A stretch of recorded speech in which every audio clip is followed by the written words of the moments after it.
이스라엘 백성들에게 있어서요, 아주 치욕적인 사건이 몇 가지가 있었습니다.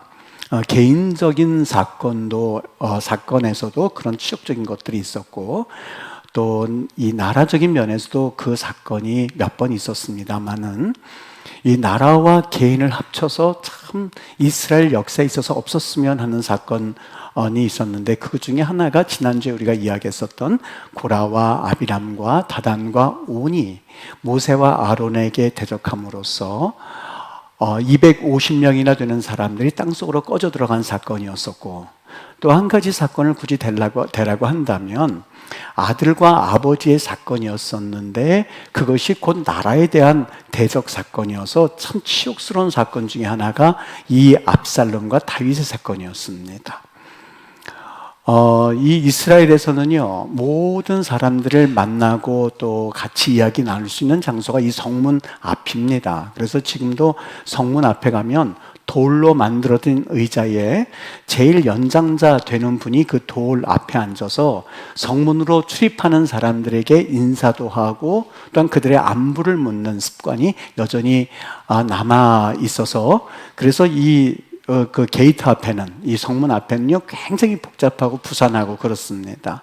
그래서 이 어느 고각 발굴터에 가서 보면 그들이 앉아 있었던 그 의자, 돌 의자를 그대로 남겨주어서 관광객들이 거기에 앉아서 사진을 찍기도 하는 그러한 장소이기도 하죠. 이 압살롬이 어느 날 거기에 앉아서는 이 사람들을 만나기 시작했던 거예요. 그 장면이 사무엘하 15장인데 15장 2절에 이렇게 말합니다. 압살롬이 일찍 일어나 성문 길 곁에 서서 어떤 사람이든지 송사가 있어 왕에게 재판을 청하러 올 때에 그 사람을 부른 거예요. 왕에게 가려고 하는 사람을 불러서 뭐라고 그러냐, 당신 어느 지파에 속했습니까? 라고 말하면 그 종이 내가 아무 지파에 속했습니다 라고 대답을 하지요. 3절에 보니까 압살롬이 그에게 말합니다. 당신 말이 오라.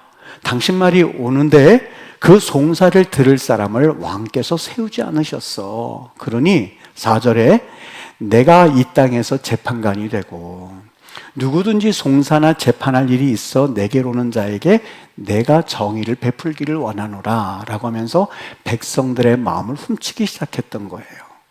그의 군대 50명과 함께 이렇게 4년 동안 훔치는 이 일들을 해오다가 결국에는 이 압살롬이 자기 아버지이기도 하지만 이스라엘의 통일왕국의 왕이었던 다윗을 대적하는 사건이 일어납니다.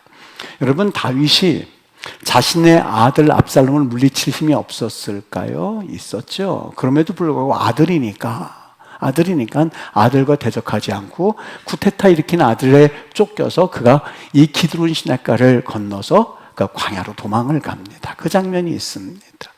여러분, 이 장면에서 가만히 보면 이 압살롬이 나라를 전복할 때에 정당한 리더십의 이양을 통해서 한 것이 아니었었어요. 그렇게 하기 위해서는 자신이 이 다윗보다는 너무 부족하다는 것을 안 나머지 이 올바른 리더십이 아닌 다윗에 대한 은근한 비판을 통해서 자신의 정치적 목적을 이루기 위한 방법으로서 사람들의 마음을 훔쳤던 사건이 이스라엘에 있어서 치욕적인 사건 중에 하나로 자리매김하고 있고, 이스라엘 역사에서는 웬만하면 이 사건이 없었으면 좋겠다라고 하는, 그렇게 가려지고 싶은 그런 역사의 사건 중에 하나가 아들이 이스라엘의 왕권 자리를 쿠데타일으켰던 아주 치욕스러운 사건이었습니다. 여러분, 오늘 잠언서 4장 23절에 우리에게 이런 말을 합니다. 너희 지킬 만한 것 중에 네 마음을 지켜라. 여러분, 우리 지킬 만한 게 얼마나 많이 있어요. 가정의 재산도 지켜야지요. 또 학생들은 자기 학생 나름대로 공부하는 성적도 지켜야지요. 그리고 직장도 지켜야죠. 얼마나 지킬 만한 게 많이 있겠습니까? 무릇 지킬 만한 것 중에 네 마음을 지켜라. 그렇게 말을 합니다. 그 이유는 무엇일까? 그것을 항상 뺏고자 하는 그 어둠의 세력이 있는데, 오늘 성경에 그 일들이 아주 자세하게 왜 그 일들이 일어나는지 우리에게 보여주고 있는 대목입니다. 어느 날 이 사탄이 하와를 찾아왔어요. 그리고 그에게 말을 걸기 시작합니다. 뭐라고 말을 거느냐? 그 말 거는 장면을 보면서 많은 주석가들이 이런 주석을 하는 이들도 있어요. 사실 설득력 있게 받아들이지는 않습니다.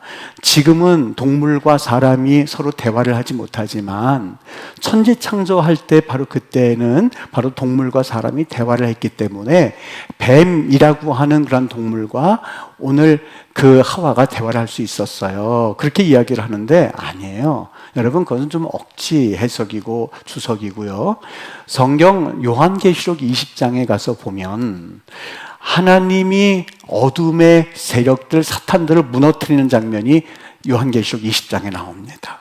거기에서 뭐라고 표현하고 있냐면 요한계시록 20장 2절에 보면 용을 잡으니 곧 옛뱀이요 마귀요 사탄이라 이렇게 말합니다. 용을 잡았는데 그것이 뭐예요? 옛뱀. 여기서 옛뱀은 창세기에서 말했던 그 옛뱀을 가리키고 있는데 그 옛뱀이 뭐라고요? 이것은 단순히 동물이 아니에요. 동물의 허물을 어떻게 보면 쓴 양의 이리에 가지고 썼다고 하는데 그 허물을 쓴 마귀요 사탄이 하와에게 접근했었던 겁니다. 처음 등장하는 장면이에요. 그런데 이 사탄에 대해서 성경이 소개를 하는데 여러분 구구절절하게 이 사탄이 어떻다라고 소개하지 않고 간단하게 소개를 합니다. 뭐라고 소개하냐? 하나님이 지으신 들짐승 중에서 가장 강교하더라. 이게 그 간단하게 되어 있습니다만 성경은 이 인류의 총 역사를, 구원사적인 역사를 한권으로 묶어 놓았기 때문에 한 문장 한 문장에서 주고자 하는 메시지가 참 많습니다. 대표적인 구절이에요. 이 뱀은 하나님이 지으신 들짐승 중에서 가장 강교하더라. 여러분, 들짐승들이라고 그래서 좀 미련한 것 같고 우리 말을 못한다고 그래서 그 들짐승이 생각이 없는 것 같죠? 가만히 보면 동물의 세계가 얼마나 놀라운지 모릅니다. 그 주머니 쥐라고 들어보셨는지요? 이 주머니 쥐가요, 이 포식자가 자기를 잡아먹으려고 할 때, 새들이 잡아먹으려고 할 때에 그냥 잡혀먹질 않습니다. 빠져나오는 방법이 있어요. 어떻게 하냐면 새가 자기를 잡아먹고 막 포식자가 달려들었을 때에 이 새를 향하여서 그냥 달려드는 게 아니라 그 자리에서 푸석 넘어지는 거예요. 넘어져 혀가 길게 나오고 그리고 입이 쫙 벌려지고 그리고 몸에서 이 액체가 나오는데 아주 지독한 냄새가 나온답니다. 그러니까 이 새가 잡아먹으려고 신선한 거, 횟감 뜨듯이 신선한 걸 먹으려고 그랬는데 딱 먹으려고 보니까 갑자기 턱푸덕 누웠더니만 입을 쫙 벌려가지고 혀를 길게 내밀고 냄새가 나니까 이 새가 잡아먹기가 뭐한 거예요. 그래서 자기를 보호하는 거예요. 새가 에이 이거 냄새나는 이미 썩은 고기구만 하고 쓱 지나가면 얼른 혀를 집어넣고 주랭랑을 치는 게 이 두더지의 습성이에요. 어떻습니까? 보호 본능이 굉장합니다. 저는 물고기를 잘 모르는데 제일 신기한 것 중에 하나가 이 보고 이렇게 딱 지면 어때요? 이 공가 귀엽잖아요. 그리고 거기에다 이를 뽀드덕 하는 소리까지 나요, 이게요. 근데 이게 왜 이렇게 큰가 몰랐어요. 근데 어류학자들이 이걸 밝혀냈는데 뭐냐면 딱 이 물고기를 주는 순간 그 짧은 순간에 10번에서 15번 15초 기간 동안에 막 물을 들이킨답니다. 물을 막 들이켜서 몸을 땡땡이 부풀려가지고 그리고 자기 몸보다 3배 이상 커 보이게 만드는 거예요. 뽀드득 그 소리 내는 거는 나름대로 난 무섭지 하는 자기 방어의 소리라는 거예요. 보고도 그래요. 스컹크 어떻습니까? 여러분 아시는 것처럼 포식자가 나타나면 아주 지독한 냄새를 풍겨서 그래서 이 포식자를 물리치지 않습니다. 이게 바로 들짐승의 모습이에요. 얼마나 지혜롭습니까? 생존 본능이 얼마나 귀합니까? 그런데 이 뱀은 뭐라고 그래요? 모든 살아있는 들짐승 중에서 가장이란 말을 했어요. 될 것도 아니라는 거예요. 가장 강교하더라, 가장 지혜롭다는 말이에요. 여기 어느 정도 지혜롭다는 말을 표현하기 위해서 성경에서 곳곳에서 장치를 해놨는데 뭐라고 돼 있냐면 여기 강교하다는 말이 히브리 말로 아룸 그럽니다. 아룸. 이게 아룸 이렇게 했는데 왜 이 말을 썼나? 지혜롭다는 말이 뭐 학함이라든지 여러 말인데 아룸이라는 말을 썼거든요. 이 말을 쓴 이유가 있습니다. 두 사람이 벌거벗었으나 부끄럽지 아니하더라 했을 때 벌거벗다는 말을 히브리 말로 아롬 그럽니다.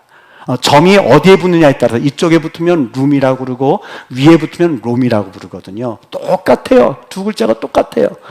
근데 왜 그렇게 해놓았느냐? 여러분 이 골리앗이 크다는 이야기를 할 때에 어떻게 얘기하냐면 다윗이 작다는 얘기를 할 때 어떻게 하냐면 다윗과 골리앗 이렇게 비유를 합니다. 다윗과 골리앗 그거는 아주 작고 보잘것없는 사람인데 아주 엄청난 사람의 대결을 할 때 다윗과 골리앗 이렇게 말하죠. 바로 그걸 노렸던 거예요. 인간이 지혜롭다고 여기니 너희들 지혜롭다고 여겨. 너희들은 그 가장 간교한 뱀의 병은 벌거벗은 거에 지나지 않아. 그 뱀은 너무너무 지혜로워서 너희들에 비하면 아주 화려하게 옷을 입은 그러한 모습이야 라고 하는 것을 말해주기 위함이었었어요. 모든 들짐승과 또한 성경에서 말하고 싶었던 것은 모든 인간들보다도 지혜로운 게 사탄이거든. 그래서 사실 사탄을 육신적인 그런 힘으로 싸워 나갈 수가 없어요. 그만큼 이 지혜롭다는 거예요. 또 한 가지, 여러분 그 아룸이란 말의 의미가 참 재미있는데요. 이 아룸이란 말은 어떠한 특별한 상황에 대해서 특출난 걸 말하거든요. 그러니까 잘하는 것에 대해서 아주 특출나다는 것도 말하지만 나쁜 것에 대해서 특출난 걸 말하는 거예요. 여러분 이런 말 하잖아요. 아니 저 녀석은 가만히 다른 때는 좀 있다가 먹을 것만 보면 그냥 그 냄새를 기가 막혀 먹는 장소는 잘 찾아야 이렇게 말하는 건 그 사람이 먹는 거에 어떻게 보면 뛰어나게 감각이 있다는 거죠. 저 친구는 가만히 있다가 운동한다 그러면 갑자기 막 에너지가 솟아가면서 거기에 막 힘을 쏟는 사람을 볼 수가 있죠. 바로 그 말의 의미입니다. 여러분 유다도 지혜로운 사람이고 그리고 에스라 느헤미야도 지혜로운 사람이거든요. 둘 다 지혜롭거든요. 근데 한쪽은 어때요? 한쪽은 예수님께서 돈계를 맡길 만큼 지혜로운 사람이었는데 어디에 밝았어요? 예수님을 팔고 은 30냥에 팔아서 그래서 자기 것을 챙기는 일에 머리가 너무너무 뛰어났던 것을 아룸이라고 말해요. 에스라 느헤미야는요. 그 시대 살았으면 예수님을 판다는 생각조차 상상조차 하지 못했을 사람들이에요. 뭐예요? 하나님의 성전을 짓고 하나님의 성벽을 짓는 일에는 모든 것에 에너지를 다 쏟을 만큼 그들은 뛰어났던 사람이 에스라 느헤미야였었어요. 그 말이 아룸이에요.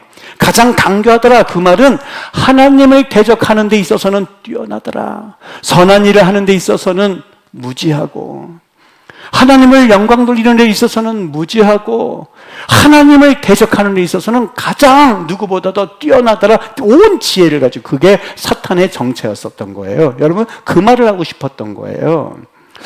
참 신기했어요. 그러면 도대체 이 사탄의 정체를 뭐라고 정의하는 건가? 여러분 무서워할 필요는 없어요. 무서워할 필요는 없어요. 그런데 그렇다고 해서 긴장의 끈을 놓아서는 안 된다는 게 이 사탄의 정체입니다. 여러분 궁금하지 않습니까? 왜 그렇게 사탄이 이토록 하나님과 우리 사이를 가르려고 하는 걸까? 첫 번째는 그게 직업이에요. 디아볼로스, 웬만하면 디아볼로스는 신약의 헬라어 이름은요, 누구과 누구 사이를 버려서 갈라내다 하는 게 사탄의 이름이에요. 그게 직업이에요. 그게 사탄이 본래 하는 일이에요. 또 한 가지, 여기서는 왜 그렇게 사탄이 그런 일을 할까 하다가 무슨 그 성경의 말씀이 탁 떠올랐냐면요. 어느 날 이 솔로몬이 이 두 여인이 찾아오는 것을 맞이합니다. 근데 그 두 여인이 왜 왔느냐? 똑같이 한 날 한시에 아기를 낳았는데 한 여인이 자다가 그 아기를 깔고선 잔 모양이에요. 그랬더니 죽죠. 아침에 일어나보니까 자기 아이가 죽어 있거든요. 그랬더니 옆에 아이가 있는 것을 보고 얼른 바꿔치기를 합니다. 그리고 자기가 아이인 것처럼 했는데 그 어머니가 그걸 모르겠어요. 이 죽은 아이는 네 거고 이 아이가 내 겁니다. 막 논쟁이 벌어지니까 솔로몬에게 온 거예요. 열왕기 3장이에요. 솔로몬이 가만히 보니까 이걸 판단할 근거가 없거든요. 그래서 어떻게 판단하냐? 그러지 말고 아이를 반을 나누어서 반반씩 나눠주도록 하자라고 그가 판결을 냅니다. 그랬더니 반응이 어떻게 되느냐? 여러분 보세요. 열왕기상 3장 26절에 보면 내 주여 산 아이를 그에게 주고 아무쪼록 죽이지 마옵소서라고 말합니다. 누구가 말한 걸까요? 진짜 어머니가요. 내 주여 아이를 죽이지 말고 그 아이를 저 여인에게 주세요. 난 괜찮습니다. 아이 살려만 주세요. 저희 주세요. 라고 했더니 그 아이가 자기 거라고 얘기했던 그 가짜 엄마는 뭐라고 그러냐? 잘하셨습니다. 내 것도 되게 말고 저 여인 것도 되게 말고 나누게 하십시오라고 말합니다. 심리가 뭐였을까요? 한 여인은 진짜 어머니였었어요. 한 여인은 왜 그렇게 했을까요? 내 아이가 죽었으니 저희도 죽었으면 좋겠다라고는 시샘하는 마음이 가득 찬 나머지 그렇게 이야기를 했었던 거예요. 이 말씀이 왜 떠올랐나? 여러분 사탄이 바로 그런 상황입니다. 그 사탄이 어떤 상황이었냐면 이사야 14장 12절에 보면 사탄의 정체를 말씀하고 있는데 이 계명성이 어느 날 하나님께 말하는 거야. 하나님, 내가 좀 높아졌으면 좋겠습니다는 마음을 가지고 하나님보다 높아지고자 했을 때에 거기 말하는 계명성이 라틴어로 말하면 루시퍼라고 그러거든요. 루시퍼. 여기 12절 읽어드릴게요. 너 아침의 아들 계명성이요, 어찌 하늘에서 떨어졌으며 너희 얼굴을 엎은 자요, 어찌 그리 땅에 찍혔는고. 13절. 내가 내 마음에 이르기를 내가 하늘에 올라 하나님의 무별 위에 내 자리를 높이라. 그 높이려고 하는 마음을 가졌을 때 결과가 어떻게 됐냐? 그 결국에는 15절 보면 그러나 이제 루시퍼 네가 수월 곧 구덩이 맨 밑에 떨어짐을 당하리라. 그는 하나님보다 높아지고자 했고 무별보다 높아지고자 했을 때에 그 자리에 있지 못하고 떨어져서 수월 지옥을 말합니다. 맨 밑바닥에 대장이 되고야 말았구나 라고 하면서 자기의 신세가 바로 그렇게 떨어졌음을 이사야는 말씀해 주고 있어요. 반면에 자신의 위치와는 달리 기가 막힌 자리에 올라간 그러한 창조 이 피조물이 있었는데 그 피조물이 누군가? 여러분과 나예요. 하나님이 뭐라고 칭찬한 줄 아세요? 시편 8편에 이렇게 칭찬합니다. 그 시편 기자는 너무너무 감사해서 하나님 앞에 이렇게 고백해요. 사람이 무엇이기에 주께서 사람을 생각하시며 인간이 무엇이기에 주께서 사람을 돌보시나이까. 사람을 하나님보다 조금 못하게 하시고 영화를 씌워주시고 존귀로 관을 씌워주셔서 그렇게 높아주시는 광경을 이 사탄이 옆에서 지켜보니까 하나님 안 되겠습니다. 그냥 그 아이를 내 것도 되지 말고 내 것도 되지 말게 하시고 쪼개서 주십시오라고 하는 목적을 가지고 달려드는 게 사탄의 그 시샘하는 이유였었던 거예요. 하나님이 얼마나 인간을 소중하게 여기시는지, 여러분과 나를 얼마나 기뻐하시는지 사탄은 잘 알고 있었어요. 자신은 수월에 떨어졌는데 여러분, 하나님에게 아킬레스건이 어디 있겠어요? 그 전능하신 하나님이에요. 근데 하나님이 유일하게 아킬레스건이 하나가 있다면, 여러분, 자녀를 건드리면 부모님들이 너무너무 마음 아파하는 것처럼 하나님의 아킬레스건이건 뭐건 없으면 완벽한 하나님이신데 굳이 말하라고 한다면 이 사탄이 우리를 건드리는 것에 대해서 하나님께서 너무 예민하신 거예요. 그걸 알았던 거예요. 솔로몬 재판에서 그 두 개로 나눠달라고 하는 그 이야기를 보면서 저는 이 사탄이 왜 그렇게 하나님과 우리 사이를 나누어서 하나님과 사이를 갈라내어서 그래서 하나님과의 교통이 끊어지게 해서 그래서 하나님과 기도도 하지 못하게 하고 하나님께 예배하지도 못하게 하고 하나님을 원망하게 하고 그리고 하나님과는 전혀 상관없이 살게 하려고 하는지 여기에서 드러나게 되었었던 거예요. 여러분, 이 목적을 가지고요 그냥 있을 리가 있어요? 사탄이 이 하와에게 접근했던 겁니다. 뭐라고 접근했어요? 1절에 보면 하나님이 참으로 너희에게 동산나무의 모든 나무의 열매를 먹지 말라고 하시더냐? 라고 물어요. 의문에는요 두 가지가 있어요. 여러분, 질문 모를 때 하는 거는요 그것만큼 좋은 게 없어요. 학생들이 막 질문하는 거는 알고자 하는 욕망이 있기 때문에 선생님하고 질문하는 거 아니겠습니까? 너무 긍정적인 거예요. 그런데 질문도요 그냥 몰라서 하는 질문도 있지만 수사의문문, rhetorical question이라고 있어요. 뭐냐면 내가 그것이 알고 있으면서도 그 답을 알고 있으면서도 상대방으로 하여금 자신의 강력한 진술을 표현하기 위해서 묻는 질문을 걸어서 수사의문문, rhetorical question이라고 그래요. 사탄이 그걸 몰랐을까요? 하나님 모든 동산나무의 실과를 먹지 말라 하시더냐? 그걸 정말 몰랐을까요? 아니요. 사탄은 인간도 알았다면 사탄은 그보다 더 잘 알고 있었어요. 가장 강교했기 때문에요. 알고 있었죠. 바로 그 앞장 2장 16절 17절에 보면 하나님 분명히 말씀하거든요. 동산 각종 나무의 열매는 네가 임의로 먹어라. 여기서 각종이란 말로 번역을 했지만 콜에츠라고 돼 있어요. 콜이란 말이 모든이란 뜻이에요. 올이란 뜻이에요. 아담과 하와야, 아담아, 네가 여기 동산에 있는 모든 나무의 실과를 다 먹어라. 한 가지 선악을 알게 하는 나무의 열매는 먹지 말아라. 그 명령만 주셨을 뿐이에요. 이걸 너무 잘 알고 있었어요. 사탄이 이거를 모를 리가 없어요. 왜요? 가장 강조했기 때문에요. 묻는 거예요. 아담아, 하와야, 정말 모든 동산나무의 실과를 먹지 말라고 하시더니 아니거든요. 그냥 웬만한 만두 같았으면 하와가 대답을 하지 않았을 거예요. 그래서 너무너무 기가 막힌 질문을 하니까 자기도 모르게 대답을 했는데요. 이 하와가 대답을 하나님의 말씀을 완벽하게 얘기하지를 못했어요. 뭐라고 했느냐? 여기 보면 이렇게 말해요. 2장 17절 그가 너희는 먹지도 말고 만지도 말라 하셨더라. 먹지도 말고 만지도 말라. 뭐가 잘못됐어요? 먹지 말란 말은 맞아요. 근데 2장 17절에 보면 선악을 알게 하는 나무의 이름은 먹지 말라 그렇게만 말씀하셨지 만지지 말란 말까지는 하진 않으셨거든요. 사탄이 빙고 그런 거죠. 빙고 반짝반짝한 거예요. 두 번째, 네가 먹는 날에는 반드시 죽으리라 2장 17절 말씀하셨거든요. 먹지 말라. 네가 먹는 날에는 반드시 죽을 거야. 거기 강조형이 있어요. 네가 먹는 날에는 반드시 죽는다가 두 번 표현되어 있어요. 그거를 우리 국어 성경에는 반드시란 말로 표현했는데 반드시 죽을 거야 라고 얘기했는데 하와는 뭐라고 대답해요? 내가 그것을 먹는 날에 죽을까 하노라. 확신을 가지고 얘기하지 않았어요. 빙고 그 말을 탁 잡은 거예요, 사탄이요. 여러분, 이 사탄이 처음 접근할 때도 자기의 주장을 하기 위해서 접근을 했었고, 왜요? 하나님과 사이를 갈라내야 되거든요. 그러기 위해선 대화를 해야 됐거든요. 그리고 나서 대답을 완벽하게 했더라면 조금 머쓱해서 물러갔을 텐데 대답이 불안정했어요. 먹을까 하노라 라고 말하지 않나, 만지도 말란 말을 하면서 첨부하지 않나, 여기에 미끼를 던졌을 때 덥석 물어버린 게 그 하와의 사건이었었어요. 여러분, 이것이 바로 사탄의 전략이에요. 이것이 바로 사탄이 주로 사용하는 방법이에요. 여러분, 사탄은요 얼마나 우리에게 호시탐탐, 목적은 뭐예요? 하나님과 우리 사이를 갈라내어서 아이 기도 안 해, 아이 예배 못해, 그리고 하나님과 상관없어 하는 것이 사탄의 목적이거든요. 그래서 마지막 쐐기를 박는데 뭐라고 그래요? 얘야, 하와야, 너 이 선악과를 먹으면 눈이 밝아져가지고 선악을 알게 될 거야. 그래서 하나님 사람 될 거야 라고 하는 것이 사탄의 마지막 쐐기였는데, 여러분, 진리와 비슷하다고 해서 진리가 아니에요. 진리는 진리여야 돼요.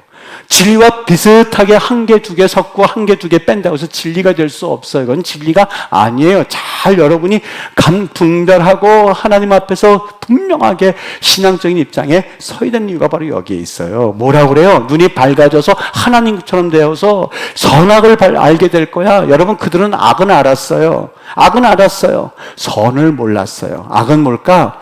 하나님께서 말씀하신 기준과 잣대를 봤을 때 선은 선이고 악은 악이거든요. 하나님이 벌거벗었을 때 야, 너 왜 그렇게 있냐? 추하게 말씀하신 적이 없어요. 근데 선악과를 따먹고 나서는 자기가 벗었음을 알고 그리고 치마를 엮어 입었던 거예요. 무슨 얘기예요? 자기 정죄에 빠지고, 하나님이 선하다고 하셨는데 부끄럽다고 여기고 치욕스럽다고 여기고 기준점이 옮겨졌어요. 왔다 갔다 한 거예요. 그게 바로 아담과 하와의 실수였던 거예요. 그게 바로 하와가 실패했던 이유였어요. 너희들의 눈이 밝아져서 악은 알았습니다만 선은 몰랐고, 너희들의 눈이 밝아져서 너희의 기준은 생겼지만 하나님이 기뻐하시는 기준은 몰랐던 거예요. 어때요? 그럴 법하죠. 그러나 그럴 법하다고 해서 진리가 될 수 없어요. 진리는 진리여야 돼요. 비슷하다고 해서 좀 뭔가 그럴 법하다고 해서 진리가 될 수 없는 거거든요. 오늘 사탄이 그걸 노렸던 거예요. 여러분, 이 결국에는요, 이것을 지키지 못한 이 하와가 얼마나 비참했는지 아십니까? 여기 하와가 끝내는 자기만 저주를 받고 끝나는 것이 아니라 결국에는 하나님 뭐라고 그러세요? 네가 잉태하는 고통은 있으리라. 그거야 뭐 자기가 잘못했으니까 그럴 수 있지요. 그런데 뭐라고 그래요? 그 다음 하신 말씀이 무서워요. 하와 너는 남편을 요구하게 될 것이고 남편은 너를 다스릴 거다. 이게 무슨 말일까? 너는 남편을 요구하고 남편은 너를 다스릴 거다. 여러분, 이 말은요, 욕망이에요. 사람의 욕망은 아무리 채워도 채울 수가 없는 게 욕망이거든요. 너는 이 남편에게 계속해서 너의 욕망을 추구하려고 할 거야. 그 욕망이 무엇이든지 간에 경제가 되었든 성적인 것이 되었든 아니면 너의 욕심이 되었든 아니면 너의 명예가 되었든 뭐든지 간에 남편에게 다오다오 할 거야. 절대 채울 수가 없거든. 그러니 남편에게 대해서 원망과 불평과 짜증과 그리고 화남과 여러 가지 악한 것들이 다 튀어나올 수밖에 없죠. 남편은요, 과거에는 내 뼈 중에 뼈요 살 중에 살이라고 노래했던 사람이 아담이었었어요. 그런데 그 말은 온데간데 사라지고 아내를 다스릴 자 마샬, 그거는 윗사람이 아랫사람을 통치할 때 쓰는 용어가 마샬이에요. 이제 아내를 네 뼈 중에 뼈처럼 살 중에 살처럼 대하지 않을 거야. 너는 아내를 쥐어 흔들려고 할 거고, 너는 아내에게 대해서 마치 왕처럼 군림하려 들 거야. 평화가 있을까요? 없을까요? 없어요. 그 안에서 아벨이 자라고 가인이 자랄 수밖에 없었던 거예요. 여러분, 내가 하나님 앞에 죄를 지어서 내가 심판받는 것까지야 어쩔 수 없다고 여겨요. 그것으로 인해서 가정이 흔들리고, 그것으로 인해서 후손이 살인자가 되고, 그것으로 인해서 가인의 족속은 살인자가 또 살인자가 되어지는 기가 막힌 그 악순환의 꼬리가 시작되었던 것이 이 하와의 실수였었어요.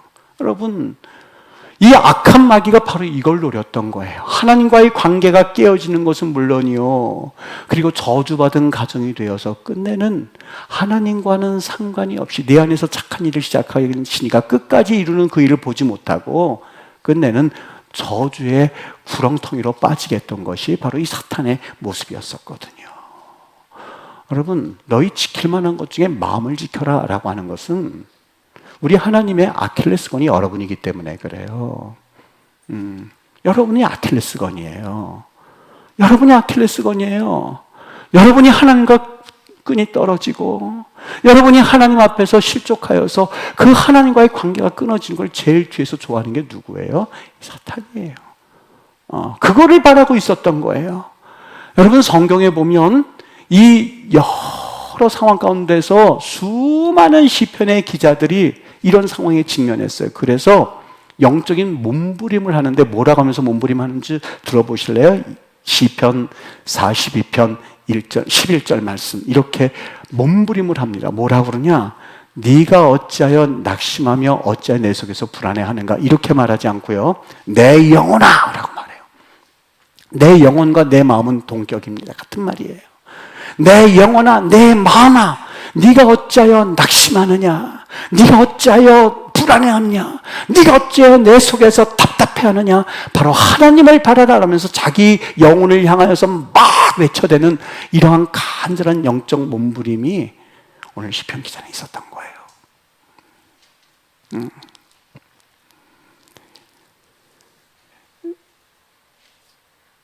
외국 한 곳에서 여러분 그냥 아침부터 저녁에 똑같은 쳇바퀴 생활 하다 보면은요, 막 너무 넘릴 때가 있어요. 얼마나 답답한지 때로는요, 나와가지고 아직 이 학생 시절 때였었죠. 땅을 향하여서 막 외쳐대는 거예요. 주님이 나를 사랑하신다고, 지금 같은 야곱은 너를 하나님께서 지키실 거라고. 그 이야기는 과거에는 내가 왜 그랬나 생각하면 그것이 내 영혼을 향한 외침이었었더구만요. 가만히 보니까 성경에 이미 믿음의 선배들이 그 일을 향하고 계셨던 거예요. 내 영혼아, 내 마음아, 어찌하여 낙심하느냐, 어찌하여 두려워하느냐, 어찌하여 불안해하느냐 라고 하면서 자기 마음을 지키고자 하는 간절한 영적 몸부림이 시편 기자에게 있었던 겁니다. 사랑하는 여러분, 여러분들이 꼭 기억해야 할 것이 있습니다. 여러분의 영혼이라고 해서 나의 것이다, 내 마음이라고 해서 나의 것이다 생각하면 큰 오산일걸요. 하나님께서 핏값으로 사신 마음이에요. 하나님께서 핏값으로 이미 사신 영혼이에요. 이 하나님으로 핏값으로 사신 영혼이 망가지거나 하나님에서 멀어지고자 하는 그 어둠의 세력에서 여러분이 그 영혼을 지킬 줄 알아야 돼요. 어떻게 해요? 내 영혼아, 어찌하여 하나님 앞에서, 어찌하여 하나님 안에, 어찌하여 하나님과 동행하지 못하느냐라고 하면서 내 영혼을 향한 간절한 영적 몸부림을 가지고 무릇 지킬 만한 것 중에 여러분 돈 지키려고 애쓰십니까? 가정 지키려고 애쓰십니까? 수고하셨어요. 그러나 그것보다 더 꼭 지켜야 될 것이 한 가지가 있는데 마음 지키는 일이에요. 마음 지키는 일이에요. 그 마음을 빼앗기는지 영혼을 빼앗기면 여러분 주님께서 십자가에 못 박히셔서 그 몸 흘리고 몸에서 피 흘려서 사신 그 영혼을 어떻게 감당하려고요? 그 책임을 어떻게 지려고요? 그것은 여러분들이 스스로 지켜나갈 수 있어야 돼요. 그걸 지키라고 하는 거예요. 그걸 하나님께서 안타까이 여기신 거예요. 그것을 하나님께서 보여주신 거예요. 첫 번째, 여러분 이걸 지키기 위해서 여러분 듣는 것 주의하십시오. 잠언서 4장 20절 말씀, 내 아들아 내 말에 주의하면 내가 말하는 것에 내 귀를 기울여라. 듣는 것 조심하세요. 정보의 홍수 시대입니다. 엉터리 인포메이션 많고요, 거짓 뉴스 많고요, 수많은 이야기도 있을 때에 여러분 아무 말이라도 귀에 들려온다고 해서 듣는 게 아니라 듣는 것 주의하십시오. 학업 중인 학생들 망치는 한 가지 길이 뭔지 아십니까? 너 이런다고 대학 갈 줄 알아? 너 대학 갔다고 해서 취직될 줄 알아? 취직되면 다 될 줄 알아? 여러분 하던 거 와르르 무너집니다. 유학생들 한국 가도 일자리 없어, 그 한마디에요 다 무너져. 그날 저녁은 초토화돼요. 초토화돼요. 모든 유학생들 와서 도서관 다니면서요, 한국에 일자리 없어, 다 쳤어, 그 한마디만 해보세요. 마음 잡고 있던 학생들이요, 에이 오늘 땡기는데 다 나가요, 다 벼요. 그 한 소리에 귀 막고 있어야 돼요. 듣는 것 주의하셔야 돼요. 듣는 거 책임 없다고요? 아니요, 내가 듣는 거거든요. 그리고 그것을 사귀는 거거든요. 마가복음 4장 24절, 너희가 무엇을 듣는가 스스로 삼가라. 여러분 이런 것들로 마음 채우지 않게 되기를 주의 이름으로 축원해요. 두 번째, 보는 것 주의하십시오. 25절 말씀, 내 눈은 바로 보며 내 눈꺼풀은 내 앞을 곧게 살펴서 눈은 마음의 등불입니다. 여러분 보는 게 혹여라도 내 영혼을 지키지 못할 건 눈 질끈 감으세요. 눈 질끈 감으세요. 눈에 보인다고 해서 보여지는 거하고 보는 것하고 틀려지는 거거든요. 눈에 모르고 보여질 수는 있어요. 눈 질끈 감아야 돼요. 질끈 감아야 돼요. 두 눈을 가지고 지옥불에 들어가는 것보다 빼고 하나님 앞에 천국 가는 게 낫다고 말씀하셨으니, 여러분 순교자가 되는, 순교자를 요구하는 시대는 아니지만 순교자적인 각오를 가지고 살아가셔야 이 땅에 살아갈 수가 있거든요. 영적 전쟁의 시대거든요. 세 번째, 말 조심하십시오. 24절 말씀, 구부러진 말을 네 입에서 버리며 삐뚤어진 말을 네 입에서 멀리하라. 말도 구부러진 말이 있고 삐뚤어진 말이 있답니다. 곧바로 직선하는 말이 있고, 그리고 하나님을 영광 돌리는 말이 있는데 구부러진 말이 있어요. 말을 굽게 해요. 삐뚤어진 말을 해요. 우리 옛날 어른들 참 귀하죠. 입은 삐뚤어져서 말은 바로 하라고요. 참 우리 조상들 너무너무. 근데 입은 바로 달렸는데 말을 삐뚤어해요. 말을 구부러져요. 여러분 하나님 앞에 마음을 지키는, 그리고 하나님 앞에 내가 사탄의 전략을 분명히 알고 조심하게 살아갈 수 있게 되길 주 이름으로 축원합니다. 왜요? 여러분의 영혼은 물론이고 하와의 가정이 달려있는 것처럼 내 뒤에 가정이 달려있기 때문에요. 후손들이 달려있기 때문에 하나님께서 우리에게 영혼을 살리는 착한 일을 시작하셨는데 왜 망하는 길로 빠졌습니까? 하나님께서 착한 일을 시작하셨는데 끝까지 그 선한 일을 이루실 수도 이제는 내가 지켜야지요. 여러분 남자도 그렇고 여자도 그렇고 하나님이 거룩하라고 그랬어요. 순결을 지키기 위해서는 대가를 치러야 되는데 하나 앞에 대가 치르지 않고 눈에 보이니까는요, 귀에 들리니까는요, 말 구부러지대로 내 입술 내 입에서 뻗어나가는데요. 우리 웨슬리안들은요, 하나님의 은총 50%, 우리의 노력 50%를 사실상 정상적인 우리 그리스도인의 삶으로 보고 있어요. 하나님께서 우리를 구원해 주시면 응답은 해야 된다는 거예요. 하나님께서 우리에게 은혜를 주셨으면 거기에 대한 응답을 해야지, 하나님 내가 저절로 거룩해지기를 원합니다, 아니에요. 거기에 대한 응답을 하셔야 돼요. 어떻게 해요? 듣는 것. 길이 아니면 가지 말고, 복 있는 사람은 악인의 길을 따르지 아니하고 죄인의 길에 서지 아니하고. 여러분 분명하게 하나님 앞에 달려나아가서 약한 시대에, 거짓말이 넘쳐나는 이 홍수 시대에 마음 지키시게 되기를 주의 이름으로 축원합니다. 여러분은 물론이고 여러분의 가정이 살아내야 되고 후손이 살려나야 됩니다. 나 하나 죄 받는 것, 나 하나 벌 받는 것, 나 하나 하나님 앞에서 그런 심판 받는 것쯤이야. 자기가 잘못했으니까. 그런데 그 가정과 그 후손들 생각하면 하와가 참 하나님 앞에서 회개할 제목이 있었던 사람이에요. 여러분 울분 있는 사자같이 악한 마귀가 두루 다니거든요. 살펴보거든요. 뭐 없나 살펴보거든요. 깨어서 기도하면서 하나님과 동행하여서 다시 한번 주님 앞에 든든히 서나가는 그런 믿음의 성도들로 세워지기를. 우리 주님의 아킬레스건들에서 여러분 위해서 예수님이 십자가를 못 박혀 죽으셨어요. 여러분을 구원하시려고 이 땅에 오셨어요. 피 흘리셔서 돌아가신 거예요. 십자가의 피를 헛되이 하지 않도록 여러분이 같이 하나님 앞에 나 주님 편에 서겠습니다, 십자가 편에 서겠습니다 하면서 잘 달려나아가 이 복음을 들고 여러분의 이 순례의 여정을 끝까지 감당할 수 있게 되기를 예수 그리스도 이름으로 축원합니다. 축원합니다. 기도하겠습니다.